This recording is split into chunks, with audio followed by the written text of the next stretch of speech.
जिससे आने वाली पीढ़ियों की शक्ति और सामर्थ्य कम हो जाता है।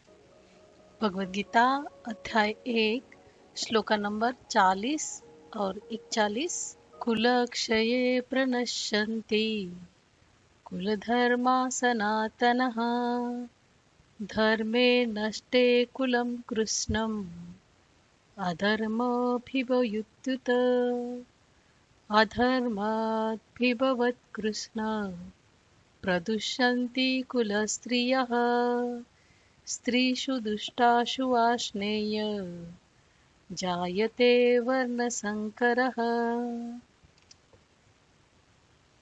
कुल का नाश होने से सनातन कुल धर्म नष्ट हो जाते हैं और धर्म का नाश होने से सारे कुल को सब ओर से पाप दबा लेता है। हे कृष्ण, इस तरह पाप से घिर जाने पर उस कुल की स्त्रियां दूषित हो जाती है। हे वार्ष्णेय, स्त्रियों को दूषित होने पर उस कुल में वर्ण संकरता आ जाती है। अब हम देखते इसका शब्दार्थ क्या है। अर्जुन कहता है, जब परिवार का नाश होता है तब उसके सनातन धर्म यानी परंपराएं, संस्कार और मर्यादाएं भी नष्ट हो जाती है। और जब ये धर्म आधार नष्ट हो जाते हैं तो पूरे कुल में अधर्म फैल जाता है। जब अधर्म बढ़ता है तो परिवार की स्त्रियां दूषित हो जाती है और जब स्त्रियां दूषित हो जाती है यानी संस्कार, मर्यादाएं बिगड़ जाती है तो अगली पीढ़ी भी दूषित होती है। इस प्रकार समाज में वर्ण संकर माने कर्तव्यों और भूमिकाओं की गड़बड़ी और सामाजिक असंतुलन पैदा होता है।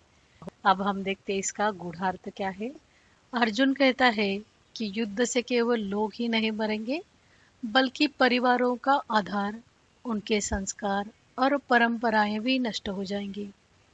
यह सच्चाई है कि जब भी कोई चरम स्थिति आती है जैसे युद्ध, तो उसके परिणाम अत्यंत गंभीर होते हैं।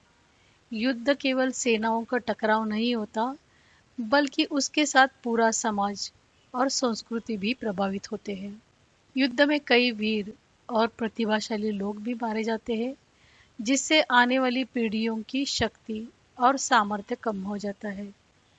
जब कोई समाज कमजोर हो जाता है तो बाहरी आक्रमण का खतरा भी बढ़ जाता है, जिससे उस समाज और संस्कृति के पूरे तरह समाप्त होने की संभावना हो सकती है।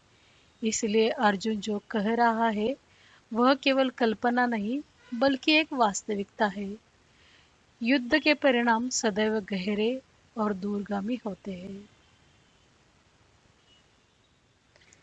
अब हम देखते हैं इसका संबंध क्या है।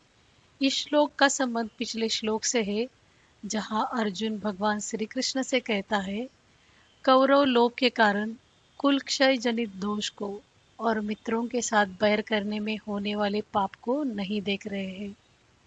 कुलनाश जन्य दोष को भली भांति जानने वाले हम लोगों को इस पाप से बचने का उपाय क्यों नहीं खोजना चाहिए। अब हम देखते हैं इसका निष्कर्ष क्या है। अत्यंत बड़े संकट या युद्ध जैसी चरम घटनाएं हमेशा विनाशकारी होती है।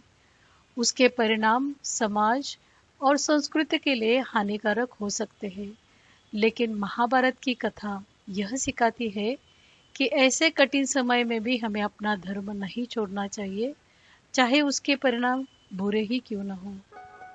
अगर ये आपको वीडियो पसंद आया हो तो वीडियो को लाइक करिए, आपका एक प्यारा सा कमेंट करिए और चैनल को सब्सक्राइब करिए ताकि अगले जो श्लोक है आपसे मिस ना हो। Thank you.